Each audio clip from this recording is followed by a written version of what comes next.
what you have provided, you give for feeding program, I'm not seeing anything like, or anything close to chapati.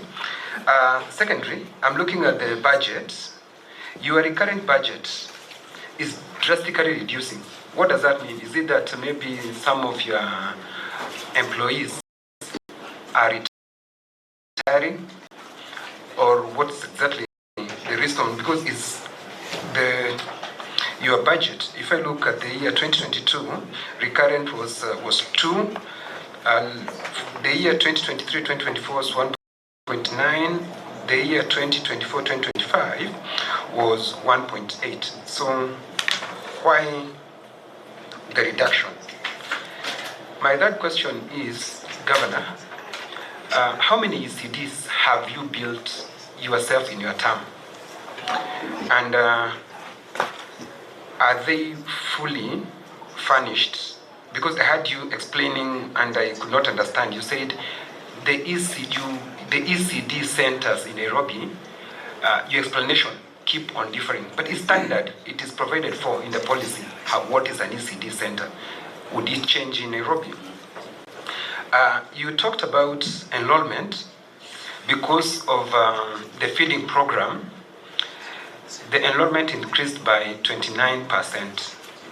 Is this because of food, or is it an act of God? Because the population is increasing. It goes without saying, when the population increases, of course the enrollment will go up, whether you are feeding the children or not. So would you say with authority the 29% is caused by the feeding program?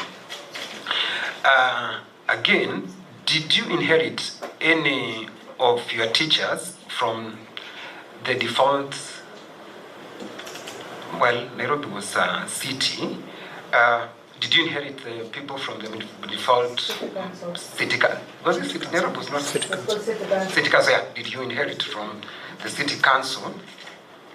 And lastly, Governor, you mentioned about the criteria for you to issue bursaries, and you mentioned you have complied, Muranga, Makueni, okay.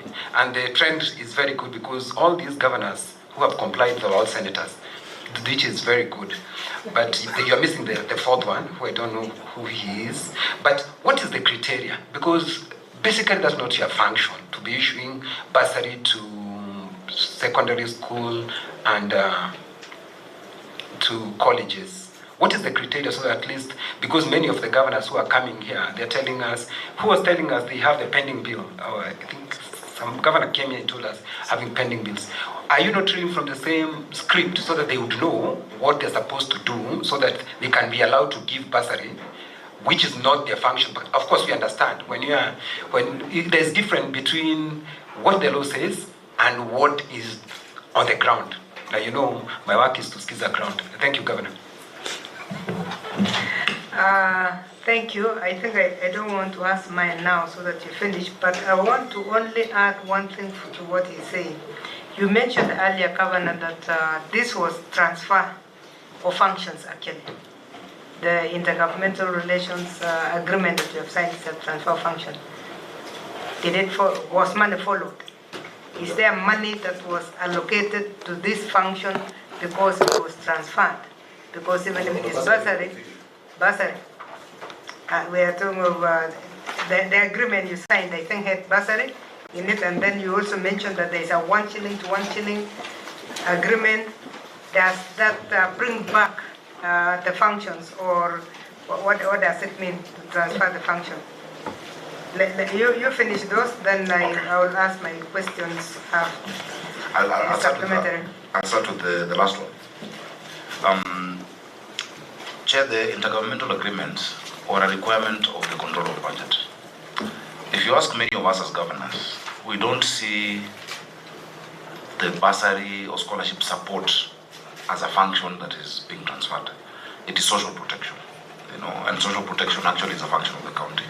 Because the function of education is teaching the child, it is building those classrooms, it is paying teachers. We're not doing that. What we're doing is giving support. But the requirement was given by the control of budget, and we're just pragmatic that, okay, if the control of budget insists that we should do an intergovernmental agreement, all counties did the intergovernmental agreement and signed. Gazetting, 4 of us have gazetted them. Notification to the county assembly. So she's using Article 187. And so we're being pragmatic, saying, okay, if that is what you insist to do. Because you can imagine, Chair, a child who is in Form 2 on our bursary, which we have committed to from Form 1 to Form 4, and suddenly the money is not there. Where does that child go? You know? Yeah, we understand. So we're just being pragmatic. Yeah, we understand you. I want you so that you clarify that one answer. But there's no money for it. Yeah. Yeah, it's the issue of social protection. Yeah. You know, if you go for social protection, you'll do everything under social protection. But you have your own social protection even in health that is not sufficiently done. You have your social protection on these babies who are in formal sectors that is not done properly. Yeah. What as a committee we're interested in is the budget that has been given to a sector called education. Yes. And we are telling ourselves, what exactly must we do in that education sector? Must we be paying a university student who can go on strike if they don't get their right money? Because in fact the impact of that bursary to university did not stop the strikes. They went on strike because they didn't like the formula. They don't care who is going to do it, but they have said that we must go back to the original formula. So, although we have baptized it social protection, and you know this because you are a senator, we have baptized it social protection, we are affecting other sections, and we will be able to show you when we go to the VTCs what we are talking about. Of course, my biggest worry is what you mentioned, the numbers of your ECDE. Yeah. The numbers. They're too low. This is Nairobi. How can we be having this? But I hope you'll be able to give us also the figures of the number of primary schools you have, because I don't believe the primary schools in Nairobi are 230. They're 210 actually, not 30. 210, Yes. which is a disaster It is. to begin with. Yeah. So it means we must build double the number of CCDs in between. So let me allow you to finish it, then we'll come back. Yes, so Chair, what we're doing, you know, that is a number that has been there since I was in class 2, you know. Now I'm the governor, I have to build, and that's what we're building. That's why we're building 5,000 classrooms in this city. We don't have to build, you see, Nairobi is not like many counties that have vast distances. You may not need a new school, but you can build more classrooms. You can go up. You know, you don't have to look, because land is extremely expensive in the city. If an acre of land is costing you 200 million shillings, that would be how many classrooms, you know? So what we're doing is adding more classrooms within the same centers and then employing more teachers. Where we have land, like the example I've given, where we have public surrenders, you know, of land, when you do a subdivision scheme, and 10% comes to the county, is where we can do new schools. Chair, on the intergovernmental agreement to fund or to allow counties to also issue scholarships and bursaries. And I'll give you the figures that I said were different. In 22-23, for instance, we gave bursaries to 134,127 children. 134,127 children. And scholarships to 4,988. Scholarships are those who've done well in class 8, and so you support them from Form 1 to Form 4. In 2023-24, it was 119,000 children. That's 500 million, 595 million shillings, and 5,100 scholarships, because now we onboarded a new Form 1 class. The reason why, Senator Kinyua, you're saying the recurrent budget went down, was once the controller of budget stopped the issuance of scholarships and bursaries, in a supplementary we removed it, because then you need that figure to balance something different. So that is why you see a sharp reduction in recurrent, because that is a recurrent expenditure. Development expenditure has been either constant or going up because it includes construction of ECD centers, or construction of central kitchens, or just renovation of the facilities that we have. Chair, Nairobi needs that affirmative action in the number of schools it has. And I've explained the context because I was born and I have grown up in this city. I know how the city was before multipartism and how it became after. And many of you are older, including the senator who is my cousin, who I will not mention because it's very difficult. But she's my auntie. So, you know, because of age, I call her auntie. So, auntie senator, there's a reason why this infrastructure was not built. I'm sure that you've seen a clip one day, I even shed a tear, because that child needs a fair chance at life. No child chooses to be born in the slum or in the informal settlement. And the prerogative we have is to give them equality of opportunity. That a child born in Madari can have the same shot at life as a child born in Karen. The equalization is education. And if the thing that is bringing them to school is that they will get a meal and they will get off the streets.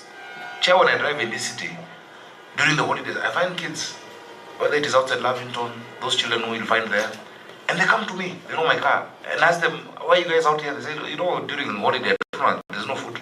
So we have to come look for the food. Chair, there's a young girl called Mildred, who, when we were doing scholarships last year, 2024, January, I met her. It was at Nairobi Milimani. She was wearing this watch. So I asked her, Mildred, you're getting a scholarship to go to Form 1. This watch is only for primaries. All my children wear this. This is a tap to it. This is what we use to verify that we have permission. This child is called Kavindo, and maybe there's this allergy or not. I can even tell how many children have gone to school today based on this. Yeah. So she was still wearing it. So I asked her, Mildred, why are you wearing this? And she said she's an orphan in Kangemi. She's been living with her grandmother. She had never gone to school for 3 days straight until, and so she was performing very badly. Until when we introduced this program in 3rd term of 2023, is when she went to school for every day. She moved from the bottom of her class to top 10 in the city. And she got a chance to go to Loreto Convent, Limuru. So she said, because, yes, quoted, your school. So she said, because of this, yeah. So she said, because of having this chance at an education, she will never remove it. So in fact, now what I have to do is to keep refreshing her watch, because it's a symbol for her. The reason I wear it, I don't eat in those schools, but it's a commitment. It reminds me of the commitment to these children. And Senator Kinywa, 29% is because of food. The population does not grow by 29%. The population of Nairobi grows by 4%, 3 to 4% annually. I was talking to the headmaster of Hospital Hill Primary School. The head teacher tells me they have a waiting list of 6,000 parents who want to bring children to that one school because of food. So yes, what we've done is a pilot. We've shown that it is possible, that it can be done consistently. To date, we've done 60 million meals. 60 million, meaning we fed the whole country, plus 10 million. It is scalable. And now with these regulations, and we'll have the board, you will see your people, you know, whether it is your Safaricom CEO, their KPMG, who are not sitting in that board, and a secretariat. Nairobians can be able to support a child or sponsor a child, and for it to be audited. So, Chair, for the bursaries and the food, there has been no additional budgetary allocation, but our intergovernmental agreement on food specified a shilling for shilling matching. It just hasn't been done. And so the national government owes us that money. They owe us, and if you can help us get it, we'll be very happy. But it's a commitment made, it's on paper, it is signed. When I go to Senator Kinywa's questions, before I come to Senator Catherine Muma,